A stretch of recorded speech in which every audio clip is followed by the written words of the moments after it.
Hemos estado hablando acerca de la presencia de Dios. Vimos la primera parte que fue la presencia de Dios. Bueno, los tres niveles que nos podemos acercar con Dios. El primer nivel es el nivel de la gracia. Y luego hemos estado hablando 2 semanas acerca de la presencia de Dios. Sí, la presencia de Dios es increíble, pero cambia nuestra perspectiva de vida. Más cuando lo invitamos en el hogar. ¿Cuántos han invitado a la presencia de Dios en su casa ahora que hemos estado hablando? Es algo maravilloso invitar a Dios, decirle: Dios, entra a mi casa. Así como cuando dijiste: voy a aceptar a Jesús como el Señor de mi vida, ahora decirle: Señor, entra a mi casa. Entra y toma el control de todo ello. Y sabes, cuando hacemos eso, Dios empieza a hacer cambios, como lo hizo Obed-edom. Duró el arca solamente 3 meses, pero le cambió literalmente su vida. La semana pasada estuvimos hablando un poco acerca de la presencia de Dios. Moisés le decía a Dios: si tu presencia no va a ir con nosotros, no nos saques de aquí. Queremos ver tu presencia en nuestra vida. Pero el día de hoy vamos a continuar un poquito hablando de la presencia de Dios. Este mensaje le he titulado La presencia de Dios en mí. ¿Sí?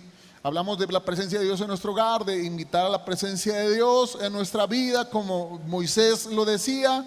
Pero también quiero hablarles de un misterio muy grande. Y el primer misterio es del arca del pacto. En el Antiguo Testamento este artefacto representaba la misma presencia de Dios.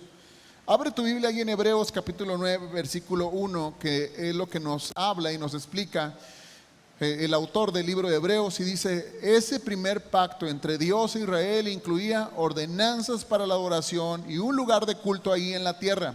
Ese tabernáculo estaba formado por 2 salas. En la primera sala había un candelabro, una mesa y los panes consagrados sobre ella. Estaba el candelabro a la izquierda, si no mal recuerdo.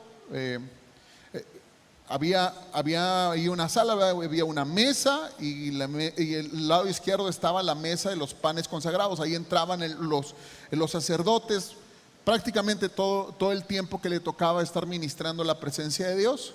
Y esta sala se llamaba el lugar santo. Luego había una cortina detrás en la cual se encontraba una segunda sala que se llamaba el lugar santísimo. ¿Sí? Esta sala había un altar de oro para el incienso y un cofre de madera conocida como el arca del pacto.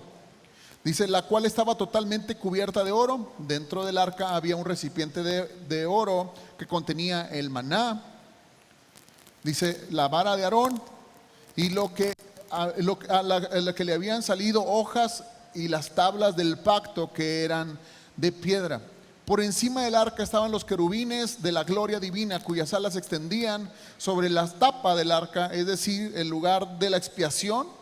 Ahí se salpicaba sangre de animales, del cordero inmolado una vez al año. Dice, pero ahora no podemos explicar estas cosas en detalle, es muy largo.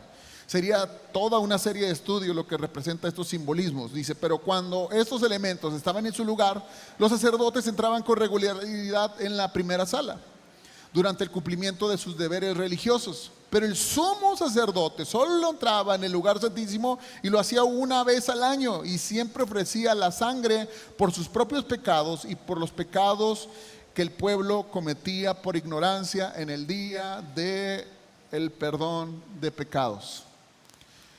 El día del Yom Kippur, ese día era el cual entraba el sumo sacerdote. Le voy a pedir que cierre sus ojos, incline su rostro y vamos a orar. Señor, el día de hoy habla a nuestro corazón. Queremos que tu gracia, tu favor esté con nosotros. Bendícenos abundantemente. Bendice, Señor, esta reunión el día de hoy. Que tu gracia y tu favor y tu presencia puedan ser depositadas el día de hoy en lo profundo de nuestro corazón. Que los que ya tienen tu presencia, oh Dios, se puedan dar cuenta que sin estos elementos no podemos mantener esa presencia en nuestra vida, que incluso no lo podemos tener. Ayúdanos en el nombre poderoso de Cristo Jesús. Amén, amén. El arca del pacto, mis amados hermanos, es el artefacto más misterioso del Antiguo Testamento. Incluso más codiciados. Yo incluso supe que hasta Hitler hizo una unos estudios para ver dónde estaba esa arca. La estaban buscando por todos lados. Hasta el día de hoy no se sabe su paradero. Incluso algunos, cuando tú lees los escritos del libro de Reyes, del libro de Crónicas, donde habla que los babilonios fueron y conquistaron, sacan todo, dan la lista de todo lo que ellos conquistaron del templo. El templo lo destruyeron, lo derribaron, el primer templo, y luego después fue derribado el segundo templo, pero nunca se menciona el arca. Nunca se menciona el arca del pacto. Muchos dicen que está resguardada en Etiopía. No sé si se acuerdan de una reina muy famosa en el libro de Reyes, ¿verdad? Que se llamaba la reina de Saba. Esa reina fue a visitar a Salomón y según las malas lenguas dicen que tuvo no solamente esa visita, sino que tuvieron un amorío, ¿verdad? Eso es lo que cuentan algunos libros de rabinos. Tuvo un amorío con la reina de Saba tuvo un hijo de Salomón y ella era de Etiopía y por cuando hubo una rebelión ahí, ¿verdad? Mandaron el arca ahí con los descendientes de ellos y hasta el día de hoy la tienen resguardada. Eso es lo que se cuenta. Otros dicen que no es cierto, otros dicen que los rabinos judíos la tienen escondida hasta el día de hoy. Y cuando el tercer templo sea reedificado en Israel, que pues, es un deseo del corazón de todo judío, la van a sacar a la luz. Pero al respecto de esto son muchas teorías. Solo te puedo decir que el arca representaba la misma presencia de Dios, pero la Biblia dice que estos eran solo simbolismos. Todo lo que hacía el pueblo de Israel era simbolismo de lo que iba a pasar en el futuro, en el Nuevo Testamento, a través de la venida del Mesías y a través de su muerte en la cruz y la salvación que tenemos. Todo eso que se hacía, hagan de cuenta que nosotros ya lo tenemos. Ya está en nosotros. Era simbolismo, eran prácticas para algo que iba a suceder después. No en un templo, no en una ciudad, no en una nación, sino en todo el mundo. Y no solamente eso, sino en la vida de cada persona que tuviera a Dios en su corazón. Entonces, en el arca era un cajón, incluso no sé si está aquí la imagen. Era un cajón de madera, ok, aquí está. Era un cajón de madera alrededor de 1 metro de ancho, 70 centímetros de ancho, de angosto, ¿verdad? 70 centímetros y 70 centímetros de alto. Tenía unos aros por las cuales había unas varas. Eso era solamente lo podían cargar los levitas sobre sus hombros. Sí, era la manera correcta de transportar este artefacto, que era algo increíble. Arriba había una tapa, como lo pueden ver, donde estaban unos ángeles que se miraban de frente, y en medio de esos ángeles se manifestaba lo que se le llama la gloria de Dios o la gloria Shekinah. Era cuando Moisés hablaba, era una luz azul. Algunos teólogos dicen que era una luz azul que se manifestaba ahí dentro, entre frente, y de ahí se escuchaba la voz de Dios, y Moisés era lleno de esa gloria. O sea, su vida se veía porque salía de ese lugar y dice que salían como si fuera una lámpara, salían cuernos o haces de luz sobre su cabeza, y era algo sorprendente. Pero dentro, lo más importante de todo, dentro estaban tres cosas, que es lo que vamos a estar hablando el día de hoy. Sí, había tres cosas. Ahorita lo vamos a estar diciendo. De eso se va a tratar el estudio, pero ya eso ya no existe. Ya eso por alguna razón ya no está. Pero eso existe el día de hoy. Eso es lo que hablábamos la semana pasada, la diferencia de la gracia y la diferencia de tener la presencia de Dios. Varios de nosotros dijimos, queremos la presencia de Dios. ¿Cuántos dijeron, yo quiero la presencia de Dios? Amén. Entonces fue algo muy, muy hermoso el domingo pasado. Yo pude sentir bien fuerte la presencia de Dios y dije, Dios va a hacer eso. Pero para que la presencia de Dios esté, esas mismas cosas que estaban ahí también son símbolos que deben de estar guardados en nuestro corazón. Porque ahora ya no hay templo. Aunque aquí nos reunamos y le llamamos a este lugar iglesia, este lugar físico no es la iglesia. La iglesia eres tú, la iglesia soy yo. Juntos hacemos la iglesia de Dios. ¿Estamos de acuerdo? juntos somos el templo de Dios, estamos siendo edificados, incluso personalmente somos el templo de Dios. Dice 1 Corintios 3:16, ¿no saben que ustedes son el templo de Dios y que el Espíritu de Dios habita en ustedes? Así como se manifestaba la gloria chequina sobre la vida de Moisés ahí en el tabernáculo, en el lugar santísimo, así también se quiere manifestar Dios en nuestros corazones. Dice 1 Corintios 6, 19 y 20, dice, ¿acaso no saben que su cuerpo es templo del Espíritu Santo, quien está en ustedes y al que han recibido de Dios, y que ustedes no son sus propios dueños? Por eso Dios nos invita, ¿verdad?, para que podamos tener conciencia de nuestro propio cuerpo, decir, ¿sabes que mi cuerpo no es para fornicación? Mi cuerpo no es para destruirlo en drogas. Mi cuerpo no es para el adulterio. Mi cuerpo es un templo de Dios. ¿Estamos de acuerdo? Dice, fueron comprados por un precio. ¿Cuál es ese precio? La sangre de Cristo. Dice, por tanto, honren con su cuerpo a Dios. Segunda los Corintios 6, 16 dice, ¿en qué concuerda el templo de Dios y de los ídolos? Porque tu cuerpo es un templo. No sé si sea de Dios o si sea de los ídolos, pero no está vacío. O sea, tu cuerpo es un templo, el templo de Dios o el templo de los ídolos. Dice, porque nosotros somos el templo del Dios viviente, como Él ha dicho, viviré en ellos, con ellos y andaré entre ellos. Yo seré su Dios y ellos serán mi pueblo. Ahora somos su templo, ahora somos su tabernáculo. Ahora Dios habita en nosotros por el Espíritu Santo.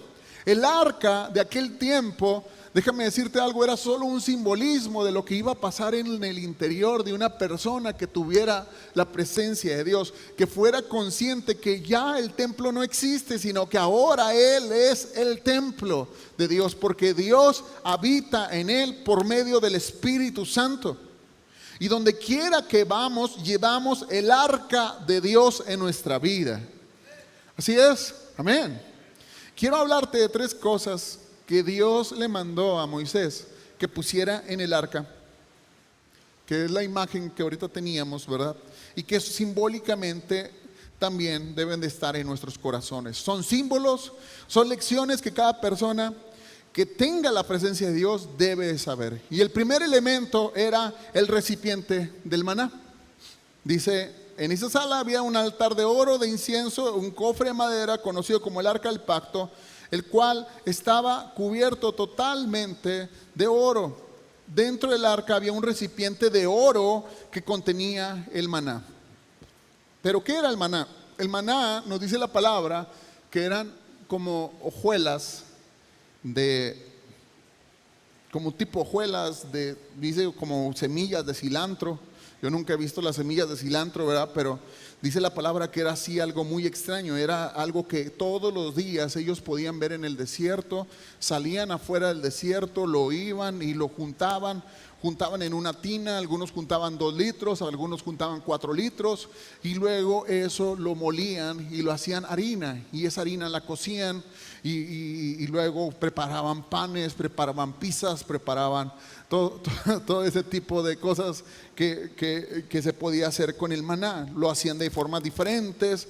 Era como una harina, entonces la imaginación era decir, pues vamos a hacerlo de esta manera, vamos a hacer ahora tacos de maná, ahora vamos a hacer tortas de maná, no sé, ¿verdad?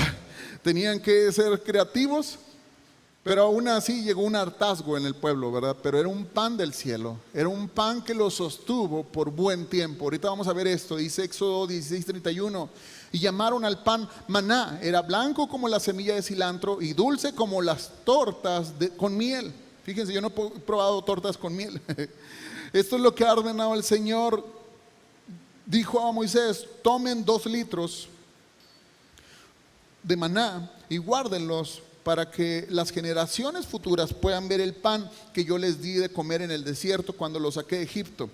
Luego Moisés y Aarón les dijo, tomen una vasija y pon unos 2 litros de maná y colócala después en la presencia del Señor a fin de conservarla para generaciones futuras.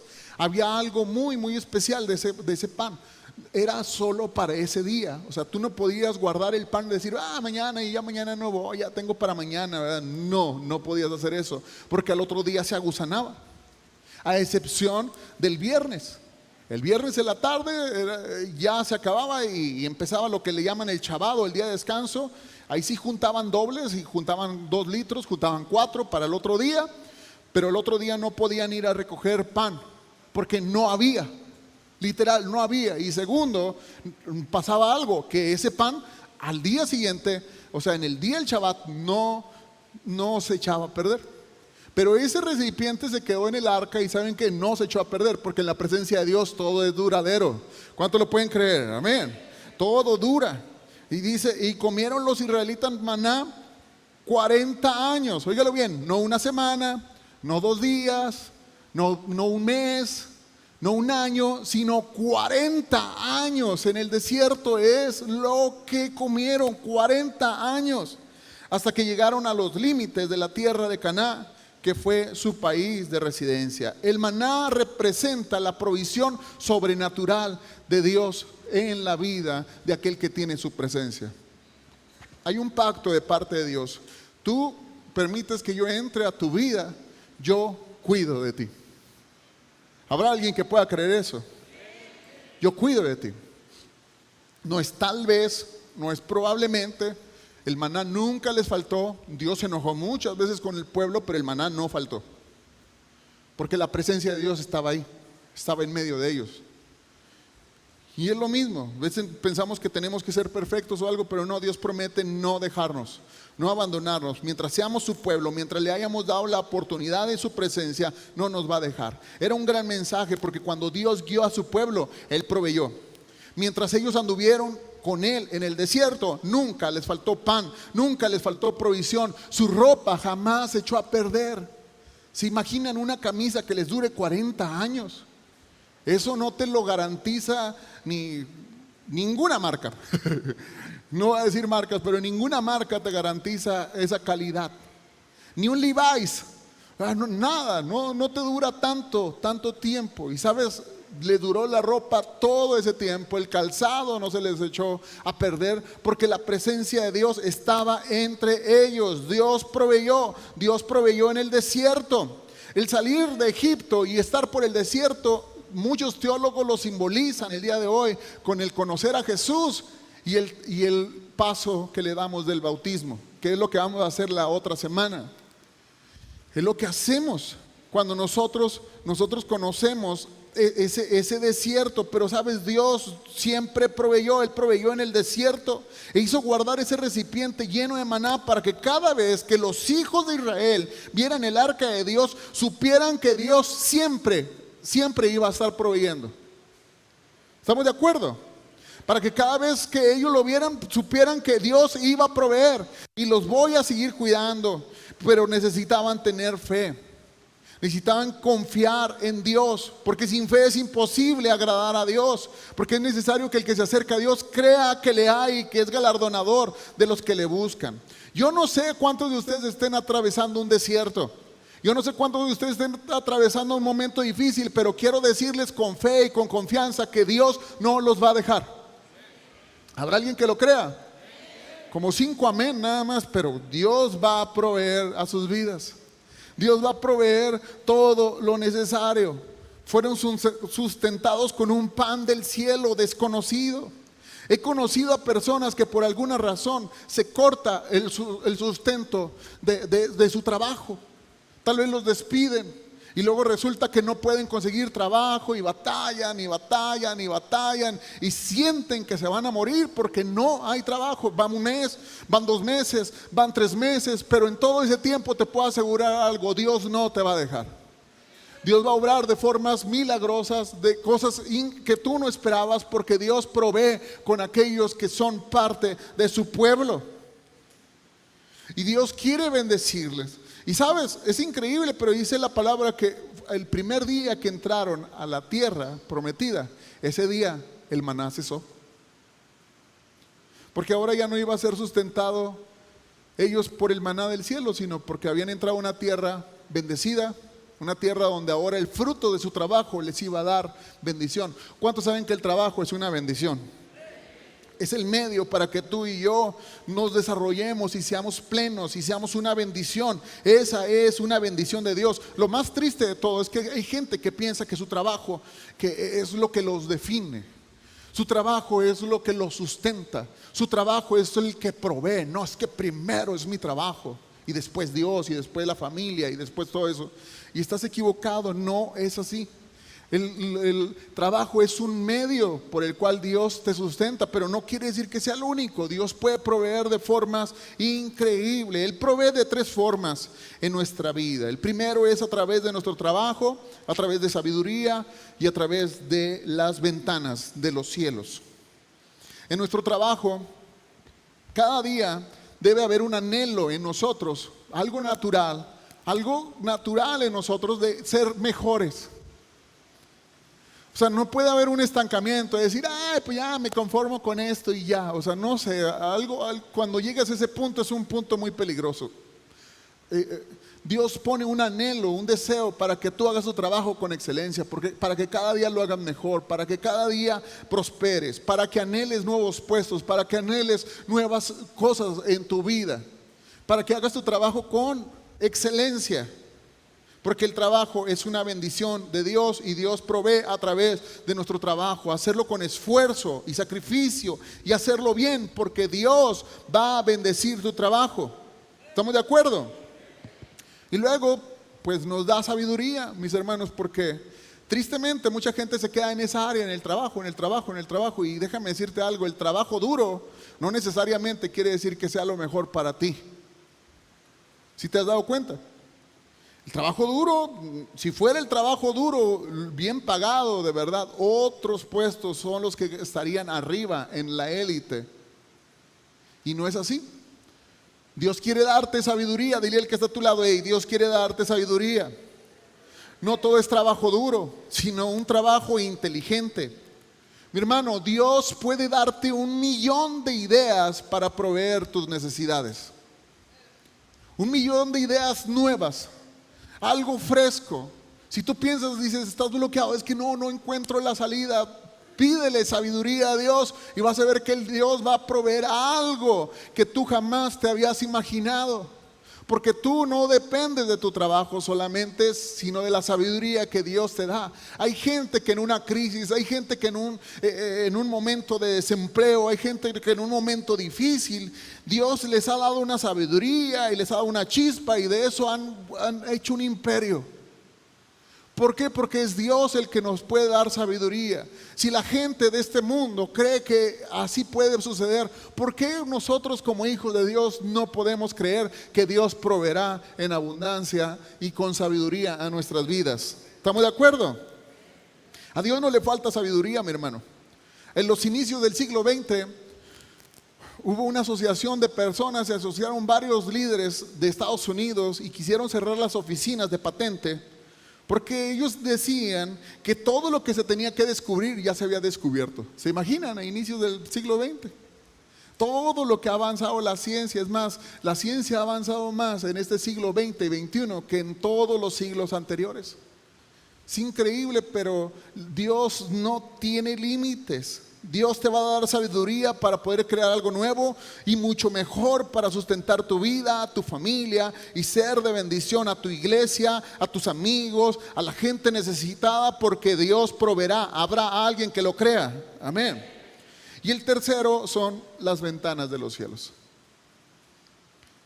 Dios promete abrir ventanas de los cielos. Varios versículos hacen referencia acerca de las ventanas de los cielos. Para la gente en aquel tiempo que dependían totalmente de la agricultura, lo que pasó el día de ayer era una grande bendición. Estarían contentos, estarían alegres allá en el Medio Oriente por ver eso. Dirían, Dios está bendiciendo la tierra. Y sabe, yo cuando veía ayer llover decía, Dios está bendiciendo mi vida, Dios está bendiciendo la vida de los de la vid verdadera. Porque es una manera en la cual Dios mostraba, Dios dando su provisión por medios santos y sobrenaturales, cosas que aparentemente no son lógicas, bendiciones de gente que ni siquiera te imaginabas y llegarán y te ayudarán en el momento que tú menos te lo imaginaste. Dios proveerá en alguna necesidad, en alguna enfermedad, de una manera sobrenatural, porque Dios abre sus ventanas. Y cuando Dios abre sus ventanas, olvídese, Dios no sabe dar poco, Dios es abundante. Dios da todo, todo en abundancia. Este proyecto de acerca del 20 aniversario ha ocasionado en nosotros como familia y como iglesia unos momentos de fe, de mucha fe. Lo queríamos hacer primeramente en un lugar. Ese lugar nos lo rentaban, hice el presupuesto, lo rentaban en 60,000. Creo que parte del municipio nos iba a ayudar para que quedara en 20,000, más lo del sonido, que eran mucho, mucho más. Estamos hablando de unos 60,000 pesos aproximadamente que iba a salir todo.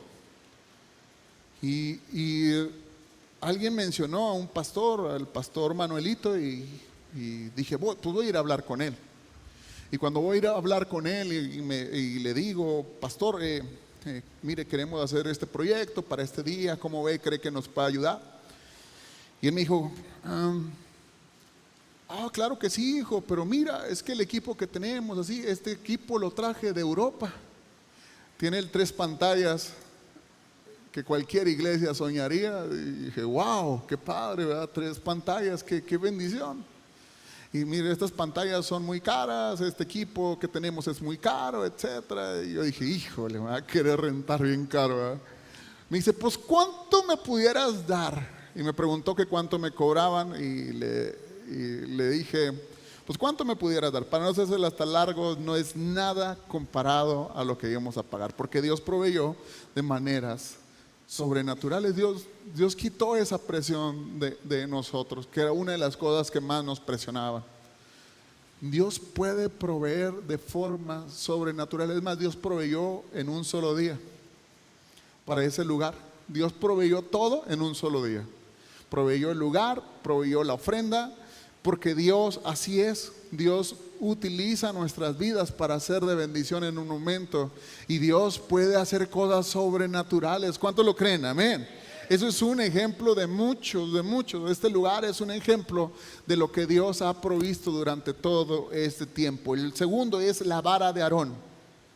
La vara de Aarón floreció y dio fruto. Un día hubo una rebelión en el pueblo de Israel.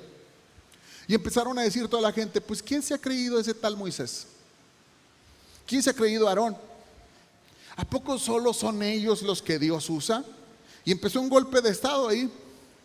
¿Qué les parece? Y se empezaron a juntar un buen grupo de líderes. O sea, gente los seguía, esas personas. Y eran la mayoría eran de la tribu de Leví. Había uno que los encabezaba, se llamaba Coré. Eso está en Números capítulo 16, usted lo puede leer después.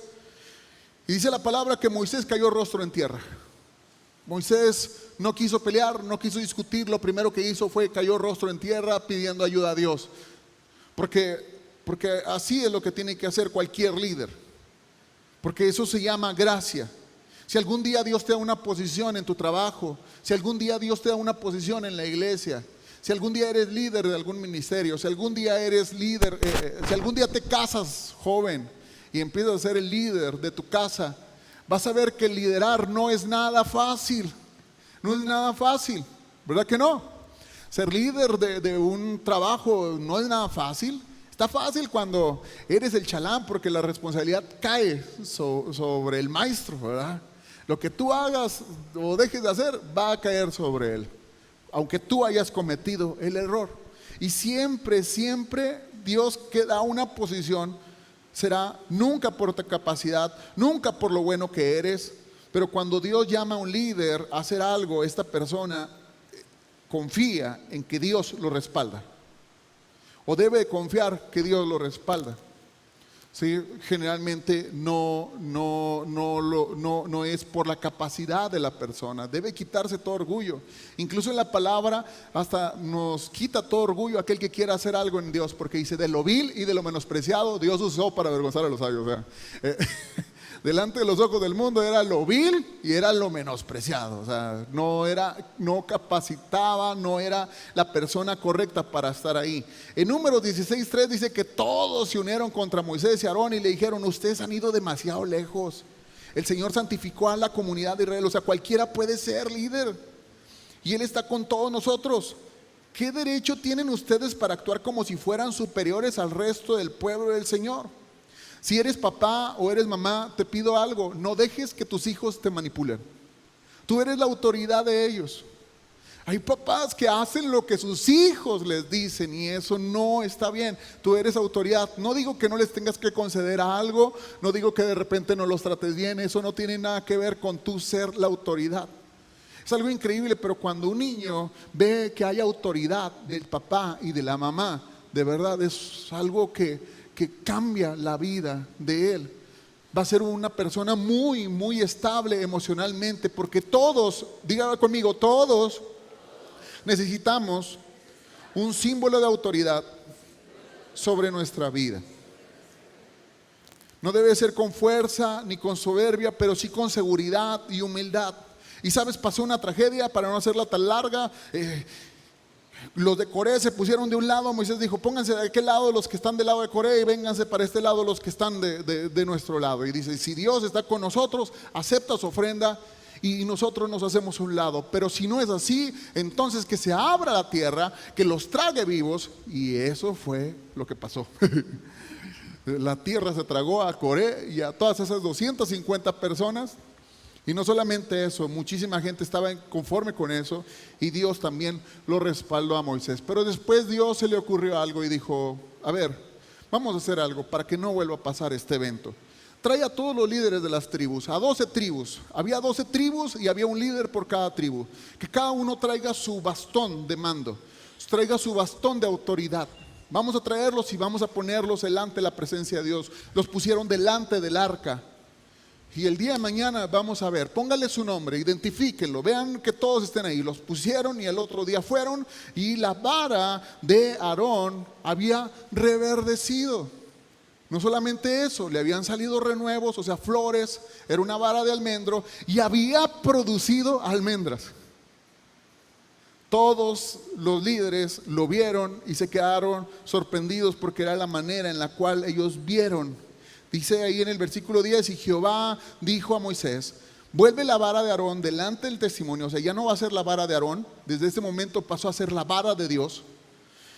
Dice: para que se guarde por señal a los hijos rebeldes, y así hará cesar sus quejas delante de mí, para que no mueran. Porque siempre que hay una rebelión en nuestras vidas, siempre va a haber consecuencias. Una pregunta para ti, mi hermano: ¿quién es tu autoridad? ¿Quién es tu autoridad? Porque una vara representa autoridad. ¿Cuántos papás quieren que sus hijos los obedezcan? ¿Habrá alguien que diga: no, yo quiero que mi hijo me obedezca? La pregunta es: ¿a quién están viendo ellos que tú obedeces? ¿A quién están viendo? Una vara representa autoridad. Dios nombra líderes en todos los ámbitos. Nos nombra líderes afuera. Además, salimos afuera y hay unos señores así en unas patrullas así, Toyota, Prius, ¿verdad? Esa gente es autoridad. Esos tránsitos, rateros y etcétera. Si ven tus hijos que haces eso, al rato no dudes que también estén hablando mal de ti, porque eres un ejemplo para ellos. No respetas la autoridad, no respetas las policías, no respetas al jefe de tu trabajo, no respetas a tus líderes espirituales, porque los líderes espirituales que Dios nos da son un regalo de Dios y les da autoridad. Y es que nadie, a veces dice mucha gente, es que nadie me puede decir qué hacer, pero Dios desea de quitar de su iglesia toda queja y toda murmuración, porque eso trae problemas a nuestra vida. Ahorita voy a aclarar algo, porque mucha gente puede a lo mejor ha visto a lo mejor líderes malos, y quiero hablar acerca de esos líderes que en realidad no eran líderes o no han hecho un buen trabajo de liderazgo, o no han aprendido lo que es el liderazgo, infinidad de cosas. Yo no soy un juez, pero Dios nos va a juzgar a cada uno de nosotros. ¿Estamos de acuerdo? Pero de todos modos eso no te impide que tú y yo tengamos que tener una autoridad. Dice, para el que el futuro no mueran. Es interesante, pero la vara de Aarón reverdeció, tuvo vida y dio frutos. ¿Sabías que el almendro es el primer árbol de la naturaleza que florece después de un largo invierno? Es algo muy raro, pero era una vara de almendro, y el almendro reverdece primero que todos. Salen las primeras flores, es el primero que da frutos después de un largo invierno. Incluso le llaman el vigilante. Le llaman el vigilante porque es un árbol que es el que, como diciendo, es el primero que sale y que prepara todo para una linda primavera. Dice la palabra lo siguiente: obedezcan a sus pastores y sujétense a ellos, porque ellos velan por vuestras almas como quienes han de dar cuenta, para que lo hagan con alegría y no quejándose, porque esto no les es provechoso. La palabra velar es estar al pendiente, es estar supervisando, es estar viendo. Dios no nos pone a pastores, a líderes para ser mejores que nadie, sino que Dios los dota de una capacidad sobrenatural que les da una percepción tremenda sobre la vida de las demás personas. Dios les muestra su amor y les revela algo nuevo y algo fresco para el beneficio de los demás. Dice Hechos 20:28, por lo tanto, miren por ustedes. Pablo le está hablando a pastores, dice, y por todo el rebaño que el Espíritu Santo los ha puesto por obispos, para presentar a la iglesia del Señor, la cual él ganó con su propia sangre. Esas personas no se designaron solas. Esas personas no fue un ejercicio de democracia. El Espíritu Santo los puso como supervisores. La palabra supervisor da a entender que no es algo de dominar, sino es alimentar y guiar al rebaño con amor. Dice, porque yo sé que después de mí, Pablo sigue diciendo en el versículo 29, vendrán en medio de ustedes lobos rapaces que no perdonarán al rebaño. Y de ustedes mismos, o sea, de la misma iglesia, se levantarán hombres que hablen cosas perversas para arrastrar tras sí a los discípulos. Por lo tanto, velad, otra vez esta palabra, acordándose que por 3 años, de noche y de día, no es cesado de amonestar con lágrimas a cada uno de ustedes. ¿Cómo puedo saber si alguien fue puesto por Dios y le dio un encargo? Porque mucha gente dice, bueno, pues está difícil saber quién ha sido puesto por Dios y quién no. La respuesta está en la vara de Aarón. No solo floreció, no solo fue bonita, sino que produjo frutos. ¿Estamos de acuerdo? Y generó vida de algo muerto. La vida de cada uno de ustedes es una manera en la cual puede ser un ejemplo a los demás de que Cristo es real. Cuando la vid verdadera vienen personas que han sido transformadas, que han sido tocadas, que han sido bendecidas, que están produciendo frutos, entonces podemos ver que Dios está respaldando esta obra. ¿Cuántos lo pueden creer? Amén. Entonces Dios quiere hacer eso. Pablo defendió su ministerio con los corintios y les dijo, ustedes son el sello de mi apostolado. Le dice a la gente, dice, sus vidas fueron salvas, sus vidas fueron cambiadas, fueron restauradas, hay vida nueva en ustedes. Él solo apuntó a los resultados.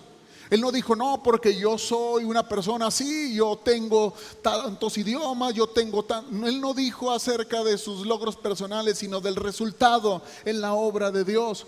Él por eso defendía su ministerio. Y yo creo que también ustedes pueden ver y van a saber cuando un líder en realidad quiere bendecir sus vidas.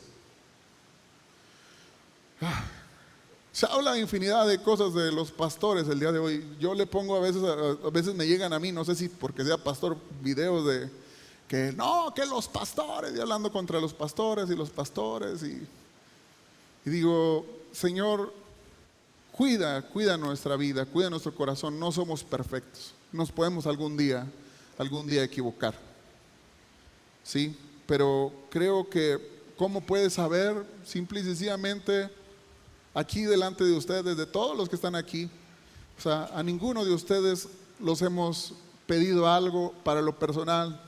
Nunca les he ido a pedir prestado a su casa, a nadie.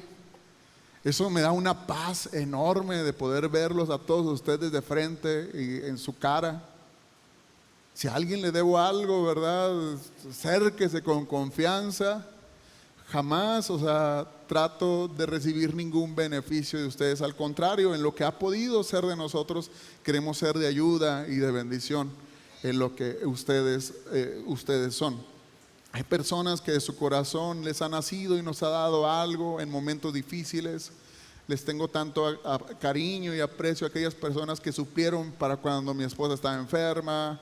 Cosas así que hemos guardado mucho en nuestro corazón, pero jamás, o sea, hemos tratado de pedir algo para obtener un beneficio personal o propio en nuestra vida. Y aún así Dios nos bendice y nos bendice abundantemente. Más va a llegar un momento en que Dios nos va a bendecir más. Y yo no tengo miedo a que eso pase, porque Dios quiere que demos fruto.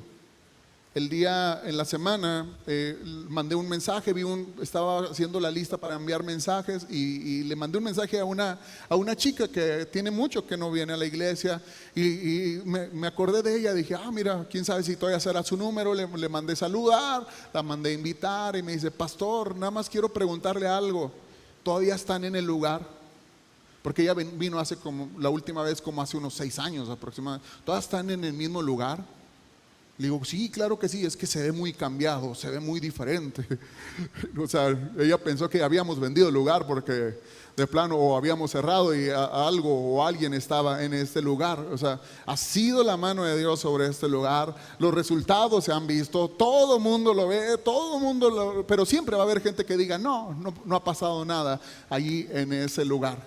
Siempre va a haber gente que quiera menospreciar, siempre va a haber, ¿y ustedes quiénes son? ¿Y ustedes quiénes creen?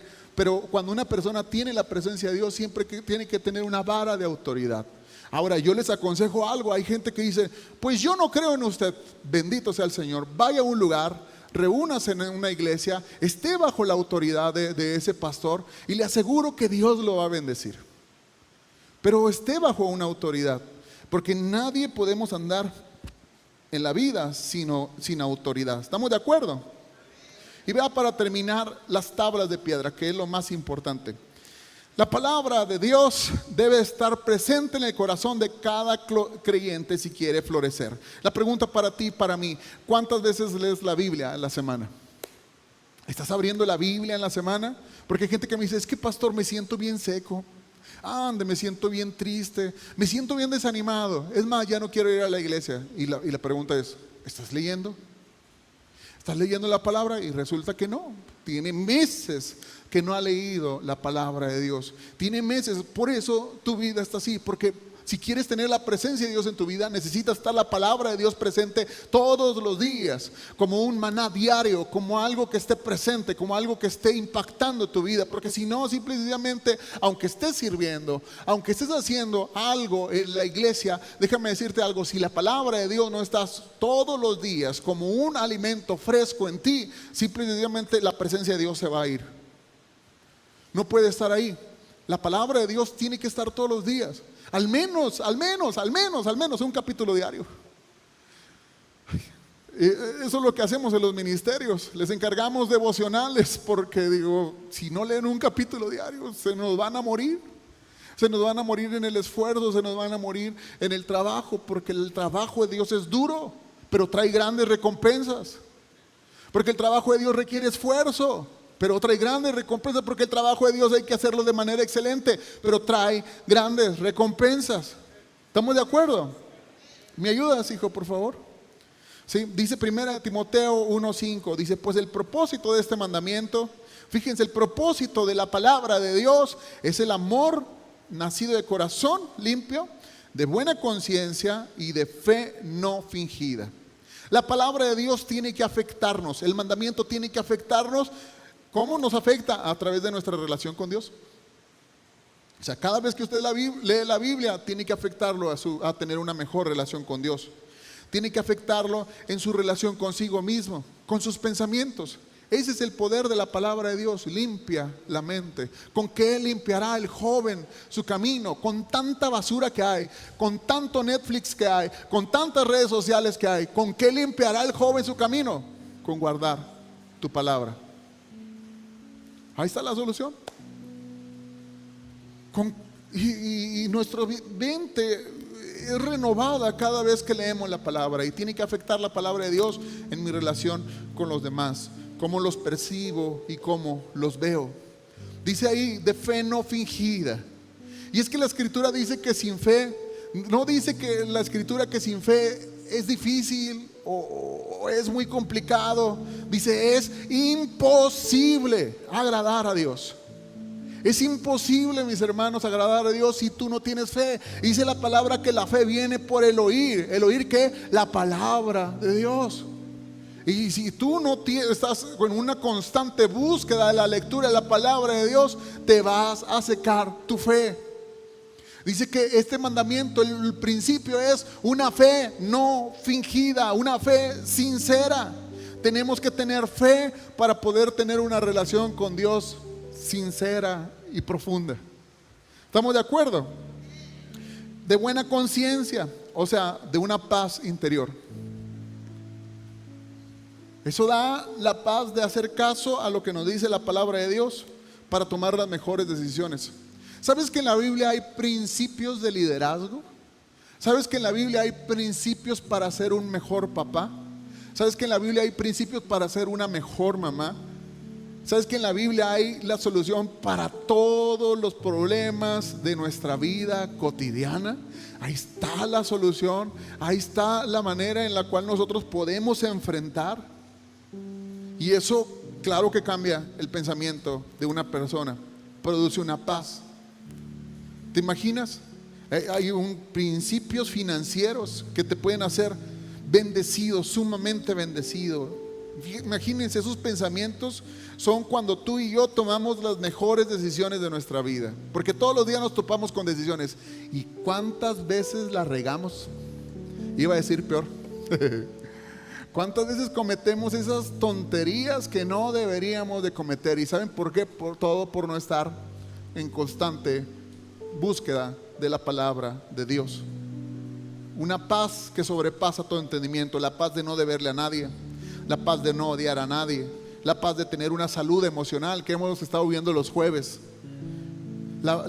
Porque la culpa, mis hermanos, es terrible. La culpa destruye personas. Es lo que tiene hundida a mucha gente en depresión, en ansiedad, porque sienten tanta culpa de errores del pasado que no pueden ser felices ni plenos.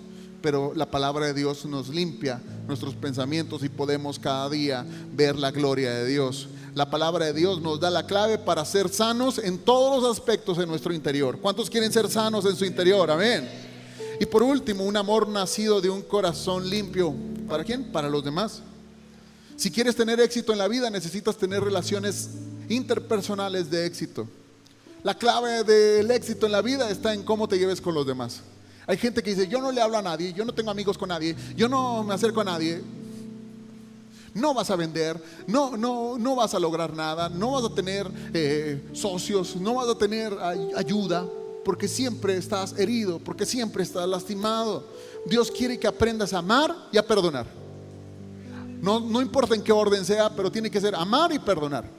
Tienes que perdonar a aquellos que te hicieron daño por el bien tuyo, y tienes que aprender a amar a las demás personas si en realidad quieres ver la mano de Dios sobre tu vida.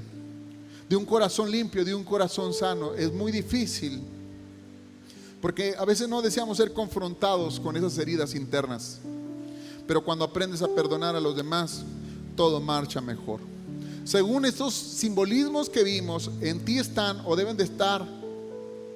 Si tú invitaste a Jesús, si tú le dijiste la semana pasada, yo quiero que esté tu presencia en mi vida, tienes que decirle, Señor, sobre mí tiene que estar el maná de saber que tu provisión está sobre mi vida. ¿Sabes que eso te quita un estrés tremendo? Ya no te preocupas por el día de mañana, ya no te preocupas por las situaciones financieras, ya no te preocupas por nada, porque sabes que Dios va a proveer. Si Dios cuida de las aves, también cuidará de mí. ¿Estamos de acuerdo? El segundo, la vara de autoridad.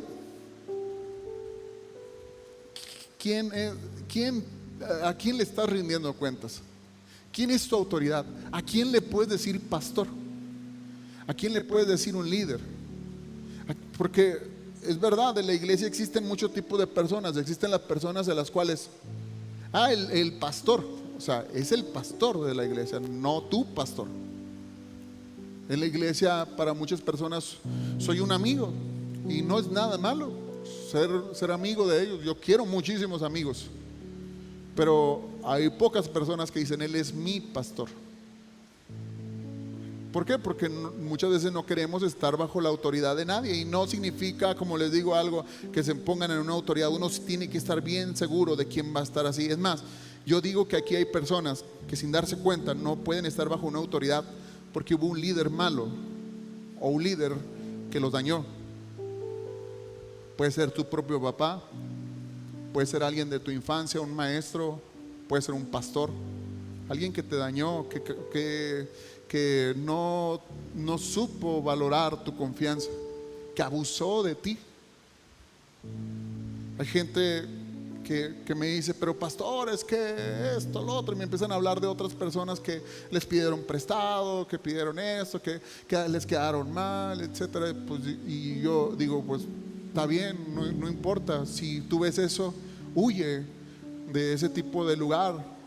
No quiere decir que tengas que estar ahí, pero siempre respeta la autoridad, aunque no lo valores. ¿Sabes? Hubo una persona que tuvo una autoridad, pero endemoniado el tipo. Endemoniado, es más, lo quería matar. Su objetivo era quererlo matar. Era su rey, era su autoridad, era su pastor. Y este cuate lo persiguió por donde quiera que iba. Él era Saúl y quería matar a David.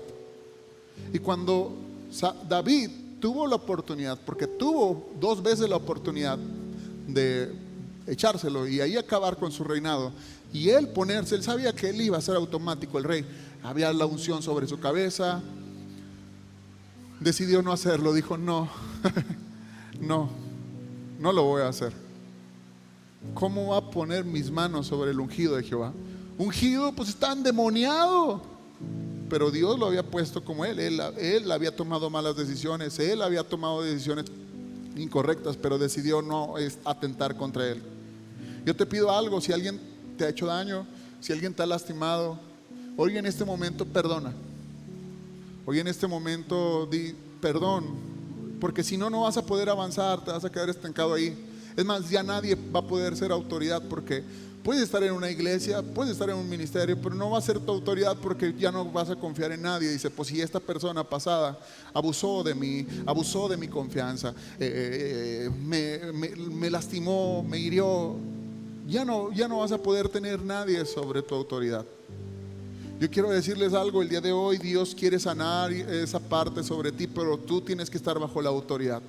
No te digo que tengas que estar bajo la autoridad de la vid verdadera, bajo la cobertura de la vid verdadera. De verdad, cada quien, o sea, hay gente que va a sentir la confianza de acercarse, de decir: Él es mi pastor, y hay gente que va a decir no, y se respeta, porque así somos como seres humanos, uno toma las decisiones. Pero yo lo que te digo: la presencia de Dios nunca estará plenamente sobre ti si no tienes a alguien quien estar bajo tu autoridad. Y el día de hoy también Dios quiere que la palabra de Dios more en abundancia. Dice la palabra: more en abundancia. Entre más leas, más vas a ser bendecido. Ay, no, eso es fanatismo. No es fanatismo. Es más, yo conozco a todos los grandes hombres de Dios y han escrito lo siguiente: ¿qué les hubiera gustado más? Pasar más tiempo en oración y pasar más tiempo en la palabra. Oye, pero leíste la Biblia 250 veces. No le hace, me hubiera gustado pasar más tiempo en oración y más tiempo en la palabra. Porque la palabra de Dios tiene que morar en abundancia en nosotros. ¿Cuántos quieren eso en sus vidas? Amén. Esa presencia quiere estar ahí. El arca de Dios es la presencia de Dios, y ahí están esas 3 cosas. Y si esas 3 cosas no están en ti, entonces no puedes tener la presencia de Dios en totalidad. ¿Qué te parece si te pones en tus pies el día de hoy? Señor, el día de hoy yo te pido y yo bendigo, Señor, a cada persona que está el día de hoy aquí. Declaro el día de hoy que tu gracia, tu favor los inunda. Pon tu mano en el corazón y revisa tu arca. Si puedes, con el permiso del Señor, quita esa tapa y ve si en ti está esas tablas de la ley.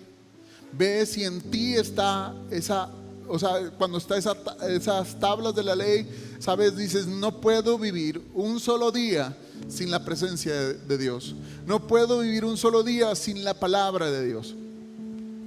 Y también ve si esa vara de autoridad está sobre tu vida. De verdad, eso te va a servir a ti, porque una persona que está bajo autoridad puede ser una buena autoridad. Una persona que está sin autoridad, a esas personas simple y sencillamente se les llama malos líderes, porque algún día vas a ser líder de algo, algún día vas a ser una autoridad. Más he conocido a personas que dicen, yo nunca voy a ser como él, y resulta que no es igual que él, es peor que él, porque nunca tuvieron una vara de autoridad. La autoridad nos hace estar centrados, saber que puedo ejercer con amor la autoridad y también puedo recibir con amor la autoridad, porque la autoridad no es para que te manden, la autoridad es para que te guíen, para que te ayuden, para ser socios, para ser de bendición, para que tú puedas lograr el éxito en Dios en todo lo que tú hagas y emprendas. Señor, ayúdanos a tener un corazón dócil y humilde ante ti y ante nuestras autoridades, Señor. Yo te pido que tú puedas ayudarnos en el nombre de Jesús. Y yo te pido, Señor, también, oh Dios, porque tú puedas, Señor, Padre bendito, traer provisión en abundancia. Hay gente aquí que está batallando y tal vez es porque ha dejado de confiar y de creer en ti. El día de hoy levanta tus manos y dile, yo confío en tu provisión, Señor. Yo confío en que tú proveerás, yo confío en que tú vas a hacer la obra, en que hoy estoy pasando por un desierto, pero pronto llegaré a esa tierra prometida. Oh Dios, que tú abrirás las ventanas de los cielos proveyendo todo lo necesario en el nombre poderoso de Cristo Jesús. Amén, amén, amén.